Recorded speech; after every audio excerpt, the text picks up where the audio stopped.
বন্ধুরা ভিডিওটা শেষ পর্যন্ত দেখো। আসসালামু আলাইকুম শাশুড়ি আম্মা। কে তোমার শাশুড়ি? আপনি।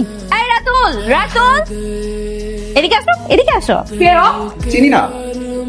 ভাই চিনি চিনি চিনি মা। এই মেয়ের সাথে তুই প্রেম করিস? না না মানে করি। তুই প্রেম করিস? হ্যাঁ, এইটা আপনি উচিত করেন নাই। বেশি লাগছে গেলে লাগবেই তো। উনি দিছে না, আহা, ধরেন না তো, ব্যথা পাবে। অলরেডি ব্যথা দিছেন আপনি। আসি শাশুড়ি আম্মা।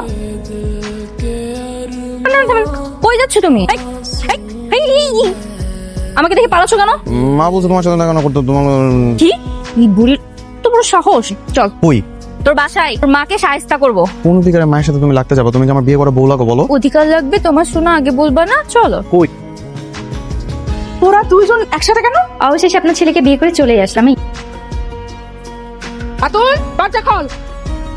তুই এই ঘরে কি করিস? বাসর ঘরে কি আর করে না? তুই এক্ষুনি এই মেয়েকে এই বাড়ি থেকে বিদায় করবি।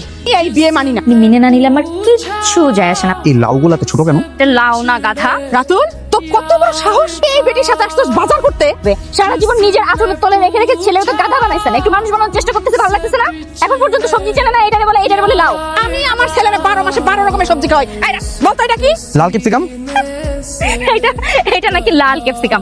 এই হারামজাদা, তোর কি আমি এই শিখেছি? হ্যাঁ, এই তোমাদের নাটক রাখো তো, এত নাটক আর ভালো লাগতেছে না। কিসের দাগ কাটছেন এগুলা শাশুড়ি আম্মা? নাকি এই বুড়া বয়সে কুতকুত খেলবেন? আজকের পর থেকে তোর বউ সীমানার ওই পারে থাকবে। খবরদার বললাম, তোর বউ জানে এই পারে না। এইগুলা তোর, এগুলা সব তোর। পাতিল আমি কি নিবি না? এগুলা তোরই নেওয়া লাগে। থামো। সামান্য কটা হাড়ি পাতিল নাকি ছোট লোকের মতো করতেছো? আমি ছোট লোক থাকলাম না তোমার এই বাসায়, থাকলাম না। এই যা তো, দেখ নাদিয়া কই গেল? ওরে নিয়ে আয়, ফিরে নিয়ে আয়, যা। রাগ করে বাইরে কেন চলে আসছো? বাসায় চলো। নাদিয়া শোনো, কথা শোনো। নাদিয়া, নাদিয়া। আপনি নাদিয়ার হাজবেন্ড? ও আচ্ছা, ওনার অ্যাক্সিডেন্টটা এতটাই গুরুতর ছিল যে ওনাকে এই হুইল চেয়ারের উপর নির্ভর করে চলতে হবে। কি থেকে কি হয়ে গেল? সব আমার দোষ। ছোটবেলায় কখনো বাবা মার আদর পাইনি, পারিবারিক শিক্ষাটা আমি ঠিকঠাক পাই নাই। ভালোবাসা বলতে আমি শুধু তোমার ভালোবাসাটাই পাইছি।